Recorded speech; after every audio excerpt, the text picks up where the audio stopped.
Previously on the British Broadcasting Century podcast.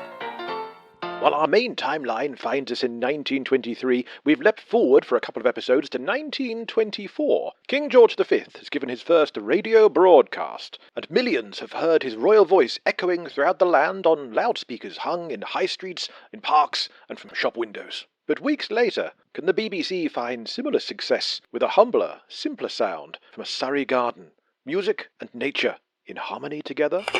Yes, this time it's the centenary of the Cello and the Nightingale. The cellist Beatrice Harrison broadcasting live from the garden of her Surrey home, hoping the Nightingales will join in and duet. We hear from her biographer, Patricia Cleveland-Peck. It was viral. It was like the Strictly of the day. People were madly keen, talking about it, phoning each other up. Some people listen to it on the phone. As we do, we listen to radio now on the phone. And like Strictly, it's a duet, of course, a musical duet. And in rare archive footage, we'll hear from Beatrice Harrison herself, as well, of course, as the sound of her beautiful cello and those wonderful nightingales. And we put to rest those rumours that the Nightingale may have been faked in some way. All will be revealed. The tale of how it came together and the impact on the early radio listenership. The Cello and the Nightingale on the British Broadcasting Century. Hello, this is Paul Carenza calling. This is London Calling. Hello, I'm Paul Carenza. Thank you for joining us on the British Broadcasting Century podcast special. Our last in 1924 for now, until we retreat back a year to 1923 and continue telling that chronological tale of the earliest moments of British broadcasting. But we just had to land ourselves in 1924 for a couple of centenaries. So 2 episodes ago, you heard all about the first monarch on the radio and the earliest radio recording. And the history of radio recording, well, that will come back again this episode, because a few weeks after George V's opening speech at the Empire Exhibition, after a month or so of the usual talks and musical performances, the news, the weather and so on, the BBC had another innovation up its sleeve.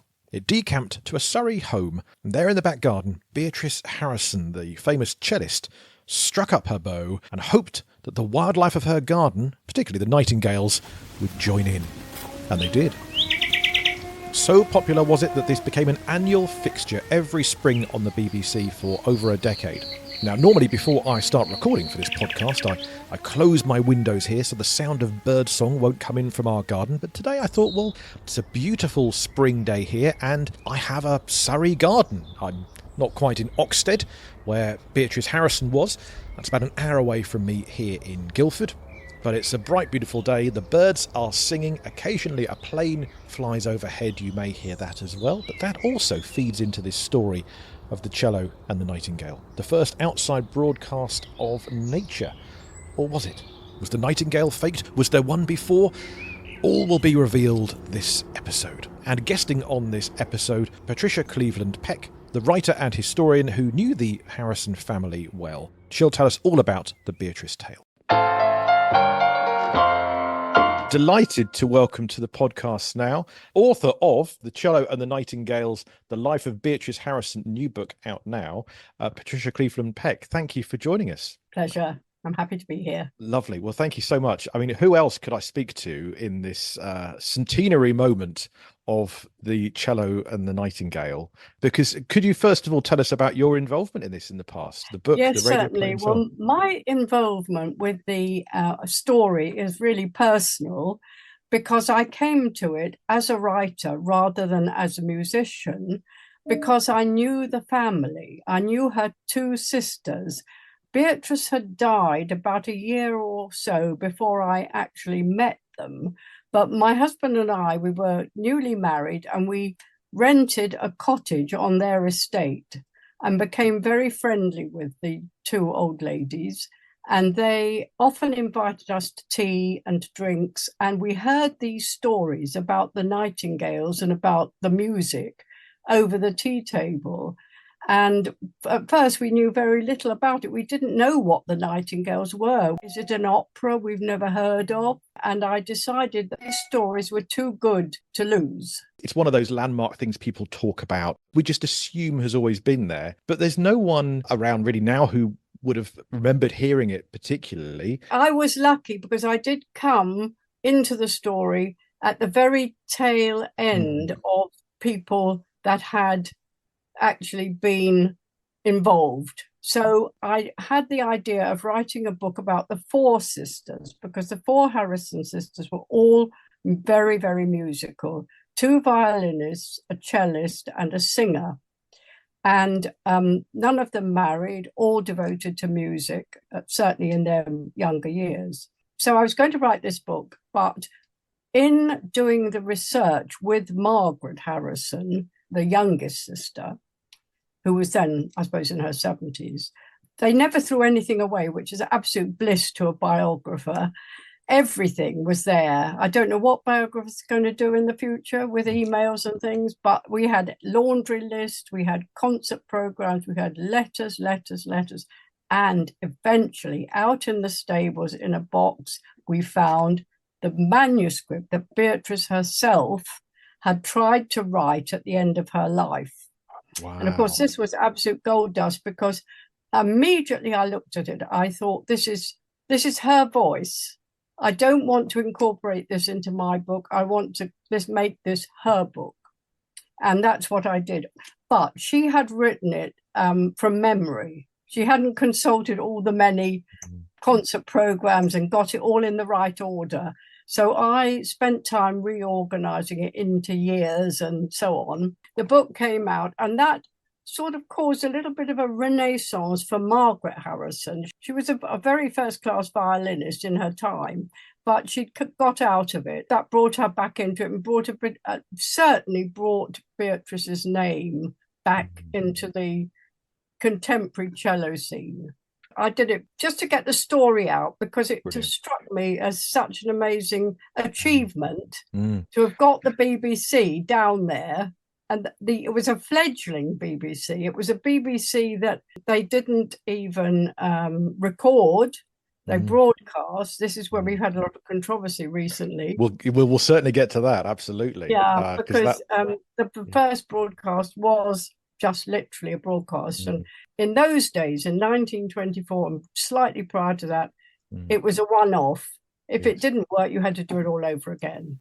But where to begin this tale then? Well, actually, I'd quite like to begin, if you'll indulge me, 7 years before the Cello and the Nightingale broadcast, and that is with John Reith in America in 1917, 5 years before the BBC even existed. He was over there looking after munitions. He'd been essentially taken away from the front line after that bullet grazed his cheek, leaving that scar for the rest of his life. And it's claimed that he may have even been the first British officer to go to America in the Great War. So he's in a place called Swarthmore in Pennsylvania, just outside Philadelphia. And Reith, being Reith, he's going to church every Sunday. He doesn't really know anyone there, so every Sunday he gets invited to dinner by a different local family, and he slowly gets to know the people who he should know. And again, Reith being Reith, he sort of climbs the social ladder there and starts being offered things like Deputy Sheriff of Pennsylvania, of all things. Edit. I meant Delaware. Deputy Sheriff of Delaware. As you were. So one particular Sunday in 1917, he comes out of church, he's invited to dinner at the house of the Howard family. They've got a 16-year-old and they've got a 24-year-old. And the 24-year-old, called Philip, takes Reith on a bird hike. Yeah, so just exploring all the different birds they could find in the local area. They find 38 different varieties of bird. And now and then, Philip Howard imitates the different birds. Reith says it's a shame they can't hear the rapturous and voluptuous song of the English nightingale. And Reith then imitates it and does his impression of the nightingale there in the woods. Philip is amazed, probably at the fact that this random stranger has started impersonating English birds. Later on that very evening, after supper, Reith is invited to the top of the house, and in the 16-year-old's room, they have a wireless kit, and they hear the time signal sent from Arlington in Virginia, 300 miles away. It's the first time that John Reith has ever heard radio, as they call it in America, or wireless, as we would have it back here. That very same day, then, that Reith first encounters wireless, he's impersonating a nightingale. We'll see how that all ties up over the course of this episode.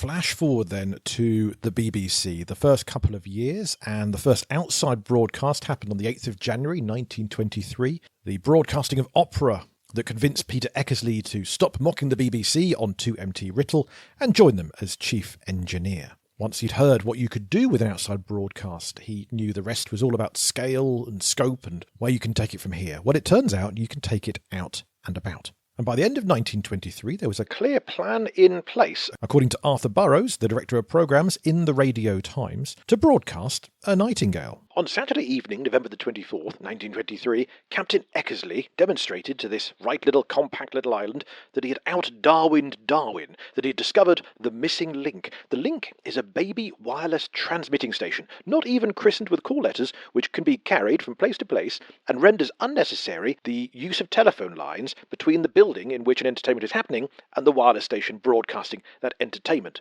In other words, an out-and-about broadcasting opportunity. Arthur Burrows continued. How many are the odes to a nightingale? How many of us in the privileged South can claim to have heard this wonderful songster? Captain Eckersley and his assistants, possibly amidst protests, will change all this. Next summer they will sally forth to many reputed haunts of the nightingale, and, if fortunate, will give to 500,000 homes the same that oft-times hath charmed magic casements. If unfortunate in their quest, we may rely upon PPE to provide an excellent counterfeit, with reaction obligato.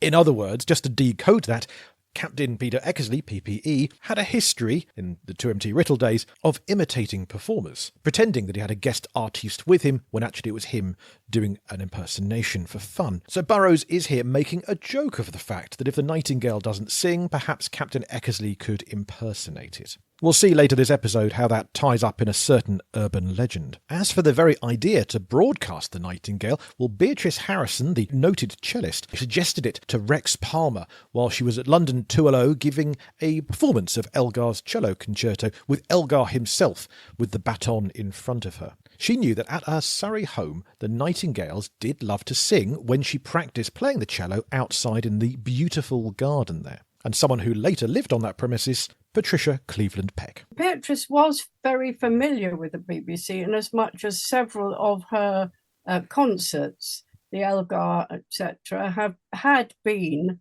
broadcast to the nation and beyond. And that is what struck her, that if they can do that when I'm playing at Queen's Hall or wherever it was, why can't they come to my garden and do it and send it for people who haven't got gardens, who haven't got nightingales? And although she was the sweetest, gentlest character, she was one of those people with a little bit of a terrier in her, a bit of tenacity. From Patricia Cleveland-Peck's book, The Cello and the Nightingales, The Life of Beatrice Harrison. I must confess I had a hard tussle, as the BBC would not believe that such a thing was possible, and thought that it would be a waste of their time, a wild goose chase to come down to Surrey. But I knew that the good God wished the world to hear the duet of the cello and the nightingale. For nights I had crawled to find whence the most thrilling notes might ring out. She absolutely carried on asking, and of course she was quite famous. I mean, she has been hailed as the major cellist of that era. And so she was quite important. So obviously didn't want to offend her, but certainly Mr. Reith, as he then was, didn't initially think this was at all a good idea. Funny sort of moralistic arguments against it, that wouldn't it be terrible if people got used to listening to the Nightingale on the wireless and not the real thing? And he compared it with eating tinned salmon rather than real salmon. I mean, that's so 1920s, isn't it? It's very Reith as well, is the idea. Yeah. Well, if I may quote from your book, in fact. I telephoned to John Reith at the BBC, who seemed very dubious at first. Meanwhile, the Song of the Nightingale was at its height at foil riding, her house, and I knew that it must be now or never, as from now on he would sing later and later at night, and in 2 weeks he would be gone. There you are. Yeah. It's just a window opens in the month of May. Yes, and but it did take her a while, but obviously she got there in the end. It was something to see all the paraphernalia of the BBC in our garden. It was a great risk, of course, as in those days no wild bird had ever been broadcast in its natural state. Ah, well, there was one a little earlier that no one seems to know about, because it looks like Cardiff just got to jump on them. 1st of April 1924, this article appeared in the newspaper. Birdsong broadcast, another triumph for the Cardiff station. For several months, the officials of the British Broadcasting Company in London have been promising to listeners in that to the triumphs of the microphone will be added the capture of the wild notes of the birds of the country in their native haunts. There was charm in the idea, and listeners in have been waiting for the wireless record of the great out-of-doors. It has come, but not from 2LO. Cardiff has again led the way. Armed with a microphone, Major A. Corbett Smith, see episode 68 of this podcast for more on Arthur Corbett Smith, has added another to the long list of his Cardiff first triumphs on the very eve of his departure for London. Yeah, Reith poached him away from Cardiff because he was being too annoying and maverick. Ended up in a dead-end job at BBC HQ in London. On Monday, he visited the towers of Llandaff Cathedral, and by the exercise of the patience necessary with stalking nature, captured the chirps, whistles, squeals, and flutterings of the feathered population of the towers, which were faithfully sent out on the ether from the Eldon Road station and tuned in at thousands of firesides in Wales and the West Country. So that's a month and a half before the far more famous Cello and Nightingale from Beatrice Harrison's Oxted Garden. Thanks Andrew Barker, our newspaper detective, for helping uncover this particular unsung part of the story. Either way, it's the cello and the Nightingale that seems to have impacted the world, reaching far beyond local, regional radio, even beyond national radio. People in India and America were reported to have heard it. Reith's 1917 ponderings of whether America would ever hear the Nightingale clearly underestimated what lay in his future. They came down, and this famous day set up all their equipment, and they waited and it was very funny. In fact, I've written also a radio play about it because it lends itself so much to recreating that moment. So I've heard your fine radio play, and it's marvellous, and also that sense of having to wait, which I think is it Diana Quick, I think, is playing That's Beatrice. Right. Diana Quick played Beatrice, and Julian Lloyd-Webber played the cello. And on the programme Scrapbook for 1924, Beatrice Harrison herself gave her recollections. Our house was quite near the wood, and the engineers had put their gear in the summer house. And my signal to begin was the red glow of a cigarette. It was all fixed, and at about 9 o'clock I thought that it would be time for me to go in the ditch with an old coat of father's and an old hat, and in I got, slightly crooked, of course, with my beloved cello, and there I sat and played. They waited, and you've got the poor announcer saying the sun is setting over the hills and trying to fill in, because it didn't sing immediately, because I'm sure the chaotic thing of, all the equipment and the people tramping about, wild birds don't like that sort of thing. Also, they had all these animals roaming around, making a noise, but at the last minute it did. Here's a different insight shared with us by BBC producer extraordinaire Claire Wordsworth. Claire's work has included Barry Humphrey's forgotten musical masterpieces and the like on Radio 2. Gorgeous shows on the golden era of radio. And Claire has shared this from the musician Gerald Moore. I often visited the Harrison family's home near Oxted in Surrey. Here they kept a menagerie. There were precisely 16 Aberdeen terriers, a very fierce Airedale, and a huge wolfhound. Of budgerigars, canaries, and parrots, chirruping and chattering, many abounded, and 2 baby crocodiles ruminated noiselessly in a tank in the dining room. Wow, noiselessly. If the crocodiles had made a noise, that could have been a very different duet, the cello and the crocodiles. No wonder the Nightingales didn't sing to begin with. Perhaps they could see the crocodiles. Gerald Moore notes that one of his friends went down there to attempt to alarm the Nightingales into some sort of sound. Groping through the thickets to disturb the sleeping birds, he suddenly shone his torch on the interrogating ears of a startled donkey. And unfortunately that night we hadn't put him in his shed. And seeing this poor engineer crawling, he gave him a whop, and over he went, microphone and all. And frightened out of his wits, leapt in the air, dropped his torch, and got a thorn in his eye. His groans of agony, until he was discovered and relieved, mingled with the Nightingale's plaint. So it's the cello, the Nightingale, and the injured Nightingale disturber wailing away. And then the donkey was so pleased with himself that he breathed loudly and skipped off. However, at 11:45, the nightingale began to sing the cello. His voice seemed to come from the heavens. I think he liked the chant Hindu best, for he blended with it so perfectly. I shall never forget his voice that night, or his trills, nor the way he followed the cello so blissfully. It was a miracle to have caught his song, and to know that it was going with the cello to the ends of the earth. My excitement was intense. My greatest wish was accomplished. You've got the Savoy Hill bands sort of on the air as well. Like when you cut out of then and cut into this Surrey woodland, you have people listening to a bit of jazz, and suddenly it's like the radio retuned itself and gives you, and now we go to this Surrey woodland for some classical, some Danny Boy. And then people were absolutely on tenterhooks. And of course it went on throughout the Nightingale season, every evening, and then it went on for 12 years.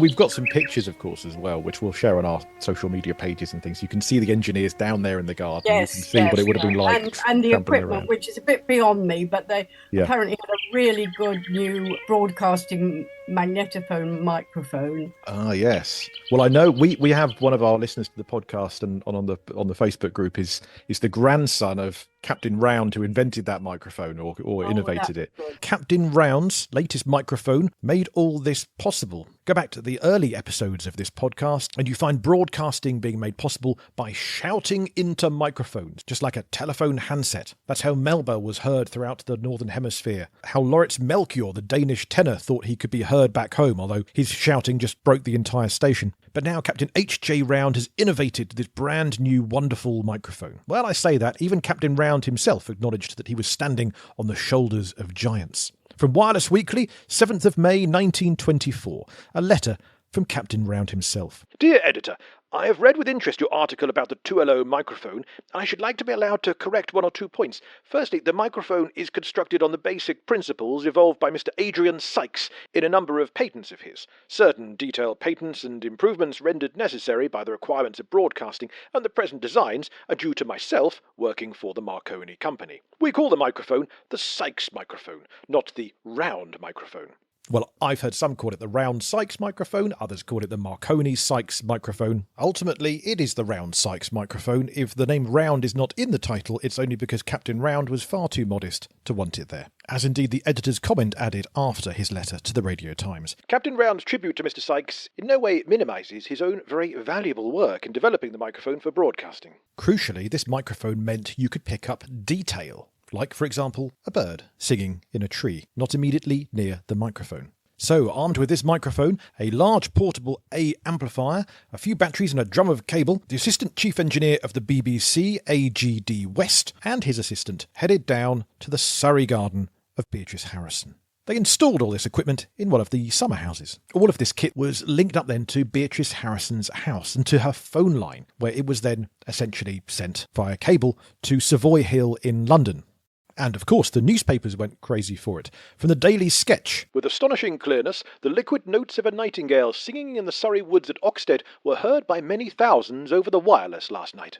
And John Reith in the Radio Times. The nightingale has swept the country, with a wave of something closely akin to emotionalism, and a glamour of romance has flashed across the prosaic round of many a life. There's a marvellous article online by Ian Baird. We'll link to it in the show notes. And in there, he unpacks some of the future years of the cello and the nightingale. For example, the following year, they used two microphones, two magnetophones, in the hope of transmitting two nightingales. Yes, no longer a duet between cello and nightingale, but a trio potentially between cello, nightingale, and other nightingale. So with two microphones, this becomes, as Ian Baird says, the BBC's first use of fading and dissolving. He quotes Captain A.G.D. West, the Assistant Chief Engineer of the BBC. Clicks and noisy changeovers from one microphone to another could not be permitted, and the duplication of microphone amplifiers meant the transport of much additional gear to the spot. Thereupon the fade or dissolve from one microphone to another was evolved and successfully used for the first time at Oxted. Year after year, they returned to the garden and the nightingale sang and the cello played. In 1927, a recording was made by the HMV Gramophone Company, and that is what we hear today. In 1933, there's a Nightingale Festival held at Beatrice Harrison's home. People can come and see as well as hear the Nightingales live. But then in 1933, the Harrisons moved home and the broadcast duets stopped. But the broadcasts did continue sans cello. Each spring there, you wouldn't hear the cello and the Nightingale, you would hear the Nightingale and the Nightingale. Famously then in 1942, on the 19th of May, the 18th anniversary of the very first Cello and Nightingale, the BBC were there just to record the Nightingale, but now it's the Second World War, and overhead 197 Wellington and Lancaster bombers drowned out the sound of birdsong on their way to a bombing raid in Mannheim. Ultimately then, this meant that there could be no broadcast.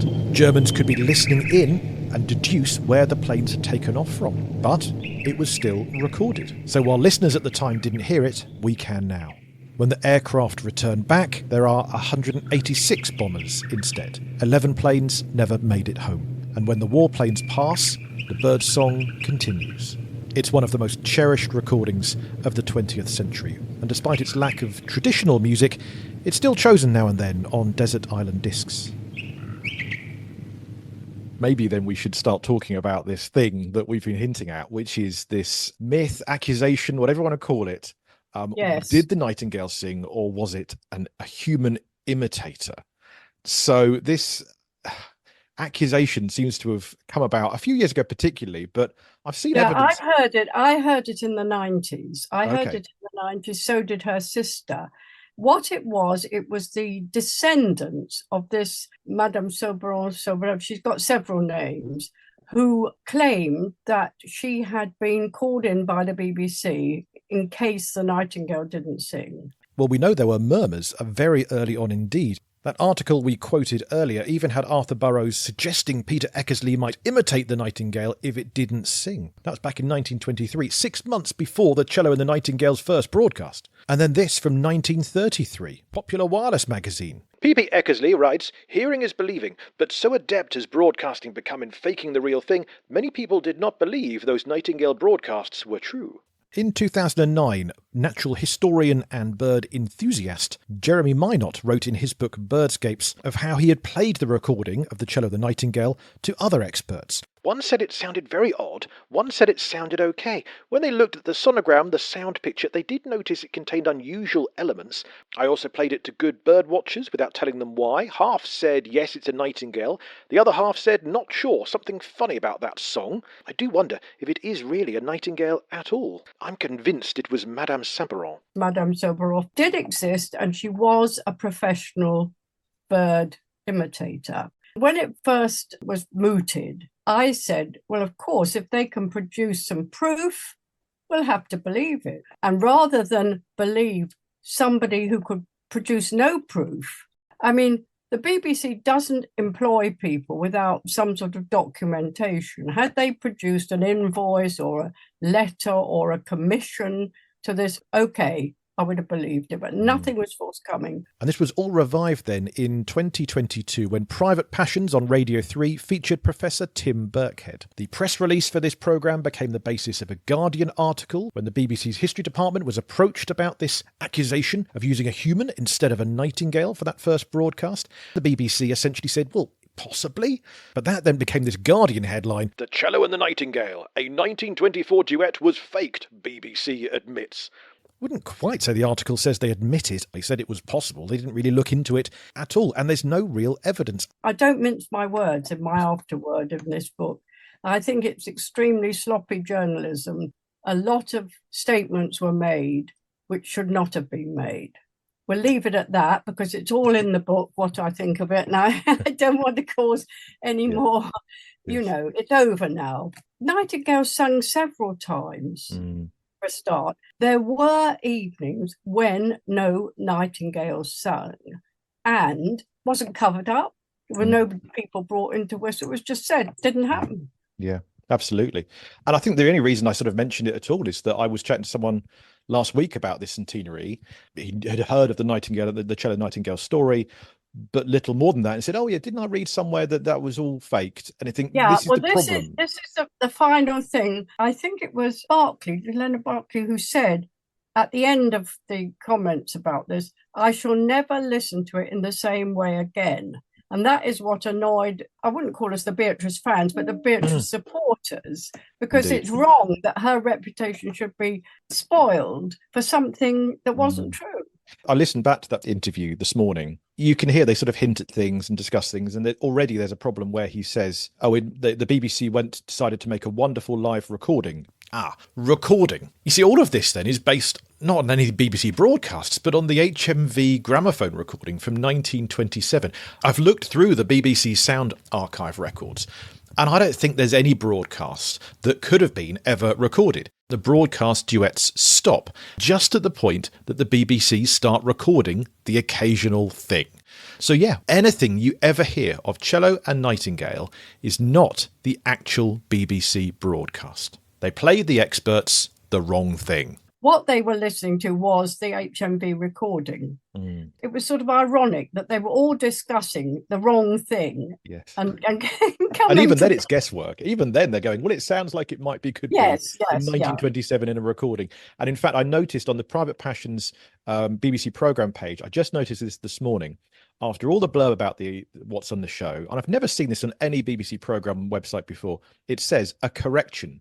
Since we broadcast this programme, I'll read it here, new evidence has been brought to light. We've now learned that the recording initially believed to be the original 1924 broadcast of Beatrice Harrison and the Nightingale, as labelled by the BBC Archives and the National Sound Archive, is instead likely to be a commercial recording released in 1927 by HMV.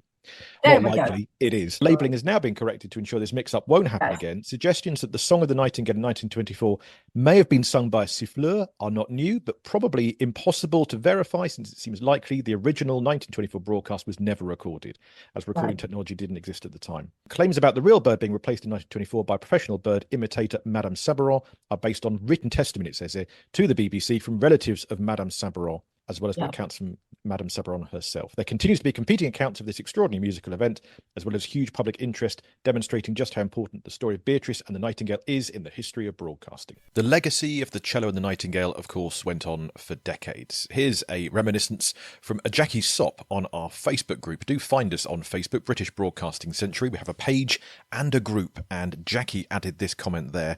In the late 1940s, she said, my mother was listening on the wireless to a broadcast featuring music and a nightingale. The Nightingale failed to put in an appearance, but my mother told me that with her door open, because we lived in the country, she could hear one in her garden. She said the broadcast was eventually abandoned with profuse apologies from the BBC, no Nightingale singing that night on the radio, but Jackie says her mother had to smile because her Nightingale kept on singing. So that's just one listener, Jackie's mum. Maybe on countless occasions the cello played and the Nightingale was singing where you are, a duet hundreds of miles apart.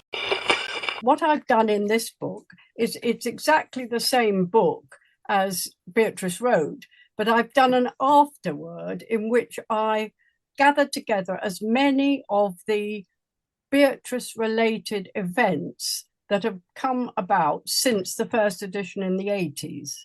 I've just written a slightly fictionalized version for children to be a picture book of this event. Wow. And I've got a character, and this is coming back to how I know that the fake business was not true, because I met this guy who was very, very old, and this was in the 80s, and he'd been there as a boy on the eve of the recording and when it was done. And because he was keen on early radio, he had been allowed to help lay the cables and everything. And he said to me, there was no woman hiding in the bushes. Beatrice was such an honest person. She would never have written what she did in her autobiography about that night had it not happened. She might have written nothing, or she might have admitted that she had some whistler in the woods. But she didn't. She gave a full account of that evening. So you see, everybody to the end of the earth has heard the duet between the cello and the Nightingale. And I think it gave them such joy. I had such letters. I can't explain. 50,000 letters, all addressed to the Lady of the Nightingale, England. Beatrice Harrison herself on Scrapbook for 1924. To circle back to 2 episodes ago on the podcast, and a month earlier in 1924 when George V broadcast to the Empire, well, who won between George V and Beatrice Harrison? Who made more of an impact? George or Beatrice? Monarch or musician? King George knew the answer, as he told Beatrice one day when he was touring a recording studio and he found her there. Suddenly the door opened and the king came in. He came up to me, and after smiling and saying, "Nightingales, Nightingales," he said, "You have done what I have not yet been able to do. You have encircled the empire with the song of the nightingale with your cello." Lastly for this podcast, I've just heard the sad news that Martin Muncaster has died aged 89, the first face of regional television in the south in Britain, and he presented Come Dancing, Songs of Praise, radio, television, countless other things. I particularly mention it because I was due to interview him for the podcast in a few days' time, just a few days after he died. In fact, we were meant to meet up earlier this week, which would have been a day or two before he died, but I couldn't make it this week, so I'd postponed till next week. And now we won't hear his marvellous interview. I'd spoken to him on the phone. I'd been connected with him via a podcast listener. And I had a lovely chat with him last week when he was keen to tell us all about his fishing trips with John Snagg back in the 50s and so many more things. Well, I hope he's now fishing with John Snagg after all this time. And Martin Muncaster, we salute you. His book is still out there. The Voice, the Face, A Life in Broadcasting. My thanks then to Patricia Cleveland-Peck, and her radio play, if you can find it, is The Cello and the Nightingale. It must surely be repeated for the Centenary. Have a look on BBC Sounds. Her book, reprinted, re-released, and all jazzed up and looking beautiful, is The Cello and the Nightingales, The Life of Beatrice Harrison. And do also, if you would like to know more, read Ian Baird's wonderful article, part of the Science Museum Journal. We'll link to that in the show notes. Lots more to explore there. Do have a look. Join us on Facebook and Twitter. If you'd like to support the podcast, patreon.com/Paul Carenza is where you can do that. £5 a month gets you videos and writings and extra bits and pieces on our broadcasting history journey. Almost every couple of episodes now, we're finding new things, I think, about the old days. Just little minor things, but all things that hopefully help elevate and amplify those early pioneers. Thanks for being part of that journey. Do share this with anyone you think might enjoy this podcast. It's a solo-run operation, not made by the BBC one jot. It's just us, happy few. Surely one of the most trimmed-down, slim broadcasting operations there could be. Just me podcasting to you. Although, of course, nothing could be slimmer, trimmer, simpler, and more beautiful than just a cello and a nightingale. The British Broadcasting Century is presented and produced by Paul Carenza. Original music is by Will Farmer. Archive clips are so old we believe they're all beyond copyright. If you disagree, do let us know. And we doff our caps to all who've produced, pioneered and preserved any of these broadcasts and recordings over the years. This episode we particularly doff our caps to Beatrice Harrison and to the nameless Nightingales. Do review this podcast if you haven't already, wherever you found it, and do share it with others. It all helps inform, educate and entertain on this wonderful broadcasting history story. Next time we go 1 year earlier, back to May 1923, to tell our moment-by-moment origin story of British broadcasting. Next time, the Grenadier Guards Band and early boycotts of the BBC. It's not going well in spring 1923 at the other end of this British broadcasting century.